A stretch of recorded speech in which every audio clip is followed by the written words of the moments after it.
மிதுன ராசிக்காரர்களுக்கெல்லாம் இந்த மாசி மாதம் இப்படி இருக்க போகிறது. மார்ச் மாதம் வந்துருச்சு அப்படின்னால இந்த மிதுன ராசிக்காரர்களுக்கு மட்டும்தான் இந்த ஏன்னா ஏப்ரல் மாதமும் உங்களுக்கு தான் சார் எழுதி கொடுத்துருங்க சார். மிதுன ராசிக்கு எல்லாம் எழுதி கொடுத்துருங்க. வர வர உங்கள் போக்கே சரியில்லை. நீங்கள் விருச்சிக ராசிக்கார காதலராக இருந்தீங்க, இப்போ மிதுன ராசிலாம் ரொம்ப உயர்த்தி பிடிச்சி பேசுகிறீங்க. பார்க்குறேன், வீடியோவில் பார்த்துட்டு தான் இருக்கேன். எந்த ராசி பற்றி நல்லது நடக்கும்போது நல்லது சொல்கிறேன், நல்லா புரிஞ்சு. கடகராசிக்காரங்கெல்லாம் போய் கேட்டு பாருங்கள். நான் எங்கேன்னு தேடிட்டு இருக்கேன். நேற்று கூட போரூர் கார்டன் ஃபேஸ் 2ல் அது தேடிட்டு போனேங்க. கடகராசி பற்றி இங்கே ஒருத்தர் சொல்லிட்டு இருப்பார், அவர் எங்கன்னு நம்ம தேட வர ஆரம்பிச்சிட்டாங்களா அப்படின்னு சொல்லி நானே மாறு வேஷத்தில் தான் சுற்றிட்டு இருக்கேன். ஸோ அப்போது மிதுனராசிக்காரர்களுக்கெல்லாம் ராசியிலேயே பார்த்திங்கன்னா செவ்வாய் இருக்கிறார். முதல்ல ஒரு கெட்ட பாயிண்ட் அது ஒன்று தான்.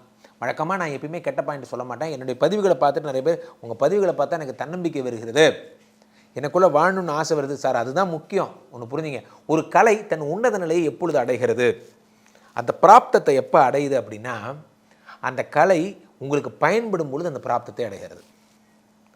வயிறு நினைப்பது மட்டும்தான் சமையலின் வேலையா? இல்லை. சமையல் என்பது ஜீவனை தொடும் பொழுது அது பிராப்தத்தை அடைகிறது. ஒவ்வொரு கலை எல்லாமே ஒரு அப்படிதான். வெறும் பேச்சாக இருக்கக்கூடாது. அந்த பேச்சால் ஒருவருக்கு வாழ்க்கை மாறினால் அதை விட பெரிய சந்தோஷம் எனக்கு எதுவுமே இல்லை.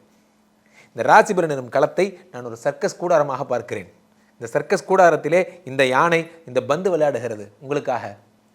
நான் ஒரு விகடகவியாக மாறி உங்களை சிரிக்க வைக்கிறேன். ரொம்ப பெரிய கஷ்டம் சார் உங்களை சிரிக்க வைக்கிறேன். சிரிக்கவே மாட்டேங்கிறீங்க. தயவு செஞ்சு சந்தோஷமாக இருங்க.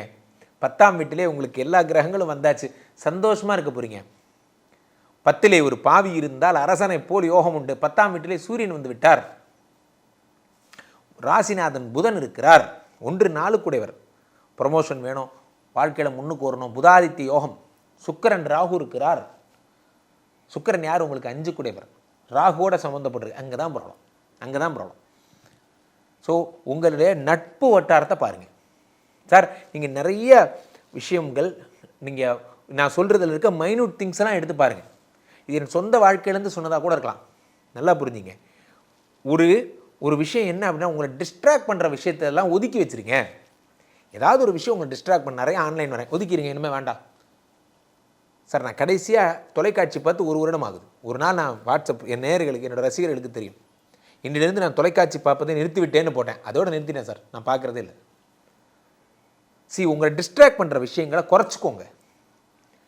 10ஆம் இடத்துல இத்தனை பேர் வரும்போது அதை பயன்படுத்துங்க. நிறைய பேருக்கு வாய்ப்புகள் வருவதே இல்லை. சில பேர் வாய்ப்புகளை வர்றதை பயன்படுத்துறதில்லை.